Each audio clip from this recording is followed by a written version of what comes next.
Pendant ce temps-là, le maire de Dakar, Khalifa Sall, a été entendu ce mardi 21 février par une brigade de la police.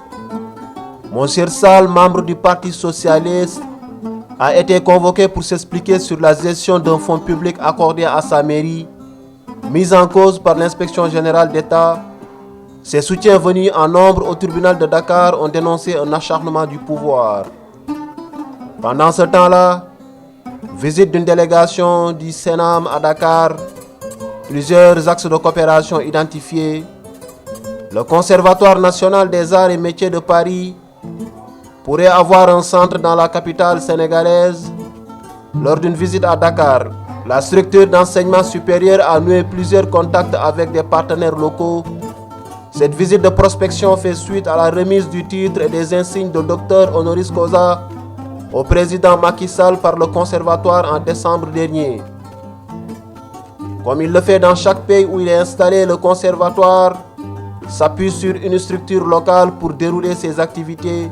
Ainsi, au Sénégal, il est en train de chercher des champs de coopération avec l'université Cheikh Anta Diop de Dakar et aussi le réseau des instituts supérieurs d'enseignement professionnel. Pendant ce temps-là, le gouvernement sénégalais a dépensé 7 milliards de francs CFA dans le secteur de l'éducation à Saint-Louis. L'information a été donnée par le ministre de l'Éducation nationale Serigne Mbaye Thiam en présence du gouverneur Alioune Aïdara Niang. L'État a augmenté la capacité d'accueil des écoles élémentaires de la région de Saint-Louis. Avec cet investissement, nous avons augmenté la capacité d'accueil et amélioré l'environnement et les apprentissages.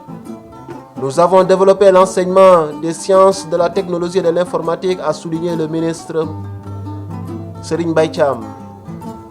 Pendant ce temps-là, l'enseignement classique ne suffit plus. L'État ne peut plus recruter tous ses diplômés.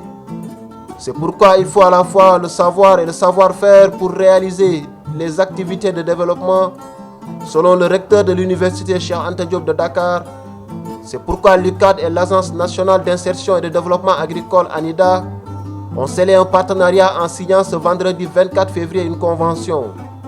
Cet accord permettra d'assurer un soutien stratégique aux activités d'enseignement et de recherche relatives à l'agriculture.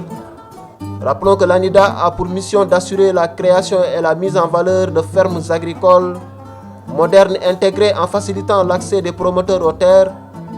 L'agence prévoit de faire des prospections avec les étudiants et les formateurs de l'université Cheikh Anta Diop. Pendant ce temps-là, une trentaine de médecins sénégalais bénéficient d'une session de mise à niveau sur les maladies émergentes comme le paludisme, le VIH-Sida, la tuberculose et la maladie à virus Ebola. Ils ont été formés par le Collège royal des médecins de Londres. Au total, de février 2015 à février 2017, 120 médecins du Sénégal et des pays de la sous-région ont été formés. Pendant ce temps-là, école Alieu Samb de Ngor, 630 élèves sans toilette depuis 2 mois. Situé à l'entrée du village de Ngor, cet établissement, selon les autorités pédagogiques, est sans toilette depuis 2 mois. Une situation qui pose des problèmes d'insalubrité au sein de l'école et de ses environs. Pendant ce temps-là, près de 40% de l'agglomération dakaroise ne sont pas bien urbanisés. Ces propos sont de Seydou Sissal, le délégué général des pôles urbains de Diamniadio et du Lac Rose, qui déplore ainsi la non-mise en œuvre des plans d'urbanisme dans les villes du Sénégal. M. Sall prenait part au séminaire mensuel de l'Institut africain de développement économique et de planification IDEP, axé sur Agenda Post-Quito, quels défis urbains pour l'Afrique. L'objectif de cette rencontre est de rappeler les principales conclusions de la conférence internationale Habitat 3 de Quito, tenue en fin 2016, et de discuter des axes prioritaires du nouvel agenda urbain du point de vue africain. Pendant ce temps-là, le ministre de l'Environnement et du Développement durable, Abdoulaye Baldé, a procédé hier au lancement de l'opération Sans déchets plastiques au Sénégal, une initiative de la société ProPlast qui a signé à l'occasion des conventions de partenariat avec le ministère de l'Environnement et du Développement durable. Si l'on se fie aux propos de Macoumba Diagne, directeur général de l'entreprise ProPlast, l'opération Sans déchets plastiques au Sénégal va installer des points de collecte de déchets plastiques dans toutes les communes du Sénégal dans une perspective de valorisation de ces derniers. Une initiative qui cadre avec la seconde phase de la loi 2015-09 du 4 mai sur l'interdiction de la production, l'importation, la détention, la distribution et l'utilisation des déchets plastiques de faible micronage et à la gestion écologiquement responsable des déchets plastiques. Pendant ce temps-là, l'ONG Action Humaine pour le Développement Intégré au Sénégal, AH10, a sensibilisé les députés sur les enjeux de l'intégration des questions de nutrition dans les politiques publiques. Les députés ont promis d'intensifier le plaidoyer afin de réduire les incidences de la malnutrition au Sénégal. Les députés de la 12e législature sont conscients que 30% des femmes enceintes sont carencées. Cela a des conséquences sur le quotient intellectuel de l'enfant. Si ce dernier souffre de malnutrition, ses chances de devenir quelqu'un demain sont amoindries, a souligné le docteur Mbayang John de la Commission santé de l'Assemblée nationale. Cette remobilisation intervient dans un contexte où les indicateurs ne sont pas au vert. La prévalence de la malnutrition chronique est encore élevée au Sénégal. La prévalence de la malnutrition chronique est de 20,3% selon l'enquête Smart 2015. Elle touche particulièrement les régions de Kaolack, Kaffrine, Kédougou et Tambacounda. À Sédhiou, sa prévalence est de 30%. Mais le Sénégal est un bon élève si on fait la comparaison avec les indicateurs des pays de la sous-région. Pendant ce temps-là, promotion des langues nationales, le Grand Prix du chef de l'État lancé. Le Sénégal, à l'instar des autres pays, a célébré ce 21 février la journée internationale de la langue maternelle. Le secrétaire d'État à l'alphabétisation Youssou Touré a annoncé le lancement du Grand Prix du chef de l'État pour le meilleur écrivain ou utilisateur des langues locales. Tout compte fait, le gouvernement a pris l'option de codifier toutes les langues nationales. Mieux, les autorités veulent en faire des supports d'enseignement et d'outils de travail. Le thème de cette année est vers des avenirs durables grâce à l'éducation multilingue. Pendant ce temps-là, le président de la République, Macky Sall, a rencontré les chefs d'entreprise implantés à la Sodida et à la Sonepi pour la redynamisation de la politique industrielle au Sénégal. À cet effet, le chef de l'État a décidé de soutenir les entreprises implantées à la Sodida et à la Sonepi à travers notamment la modernisation des sites, l'octroi des titres fonciers gratuitement aux chefs d'entreprise et l'accompagnement technique et financier. Sur cette même lancée, le président de la République a décidé d'octroyer 20 hectares aux entreprises pour l'implantation d'un domaine industriel à Diamniadio. Pendant ce temps-là, l'Union africaine de radiodiffusion a rencontré et remercié le président de la République Macky Sall pour son plaidoyer pour la baisse du coût des droits de retransmission lors de la dernière Coupe d'Afrique des Nations de football. Elle a également souhaité continuer les discussions avec la CAF. Selon l'Union africaine de radiodiffusion, le président Sall plaide pour le soutien des médias de services publics qui fait face à de nombreux défis dans un environnement concurrentiel. Pendant ce temps-là, en République démocratique du Congo, le gouverneur de la ville de Kinshasa a finalement tranché.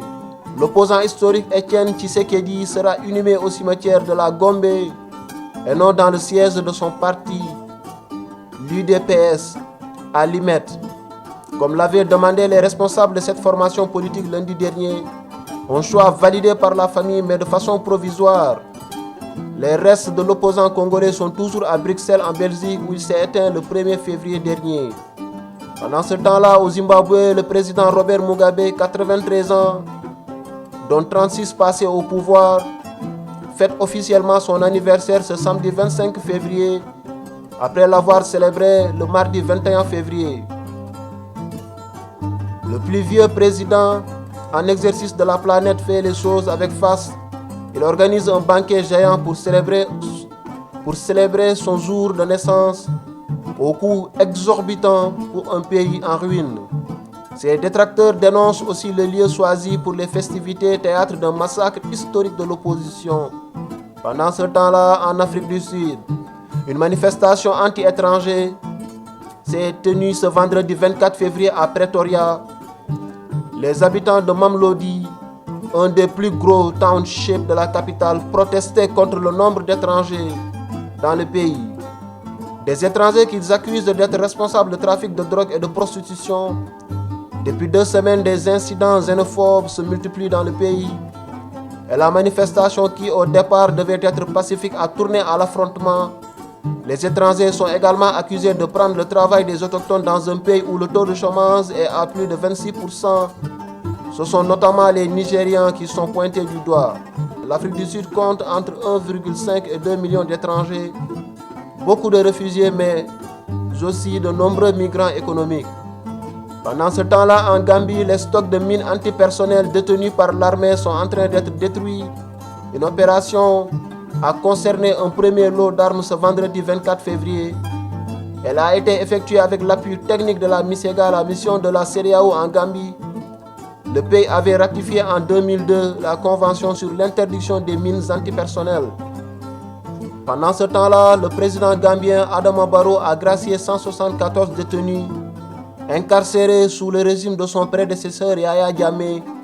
L'annonce avait été faite le samedi 18 février lors de son discours à l'occasion de la fête de l'indépendance aux allures de cérémonie d'investiture. Depuis mardi 21 février, ces 114 détenus, jugés ou en attente de jugement dans les affaires de droit, ont été libérés, comme le confirme Amnesty International.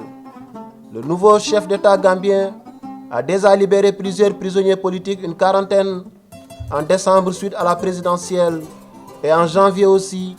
C'est ainsi que l'opposant historique Ousseynou Darbo a été libéré en décembre et nommé ministre des Affaires étrangères.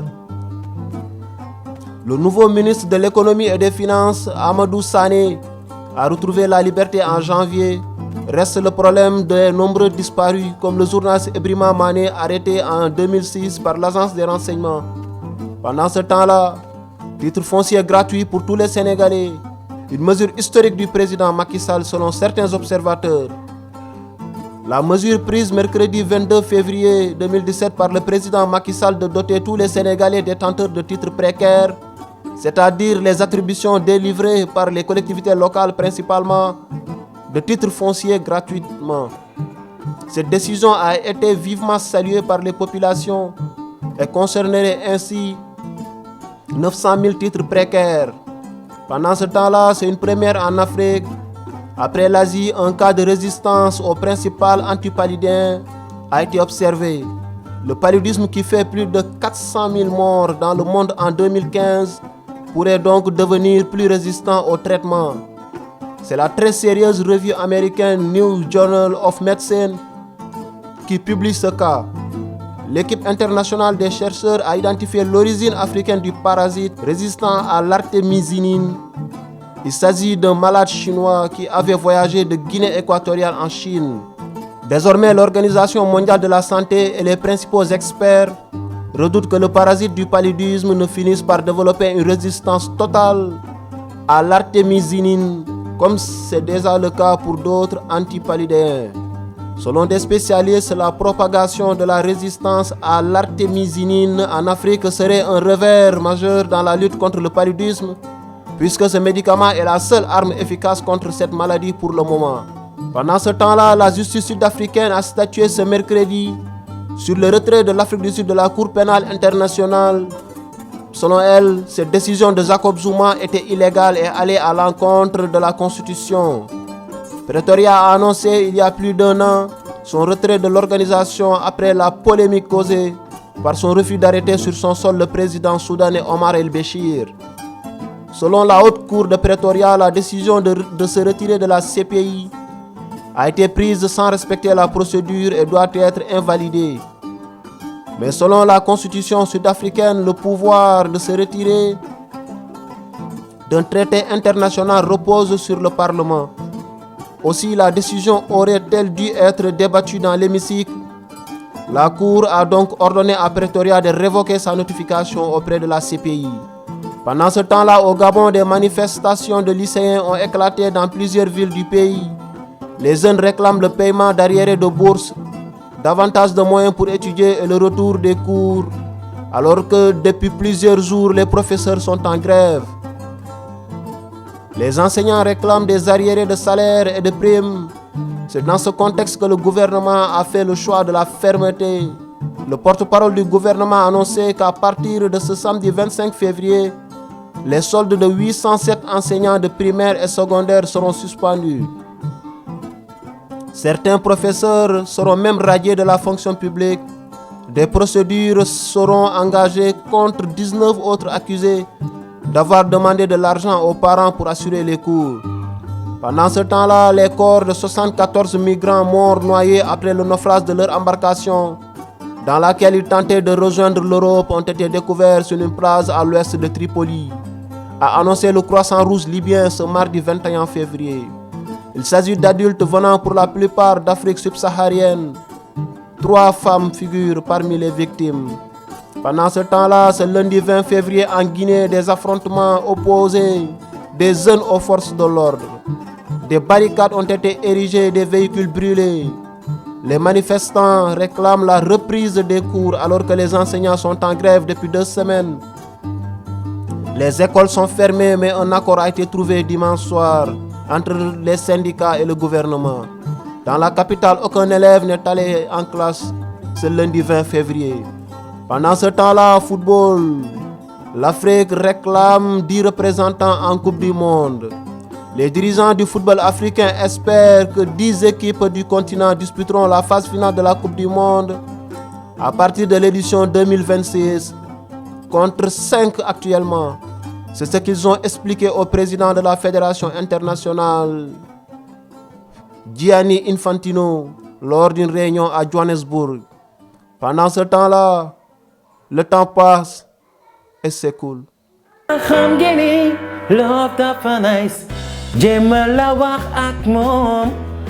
Telesenegal.com get leen ko natande waaw waaw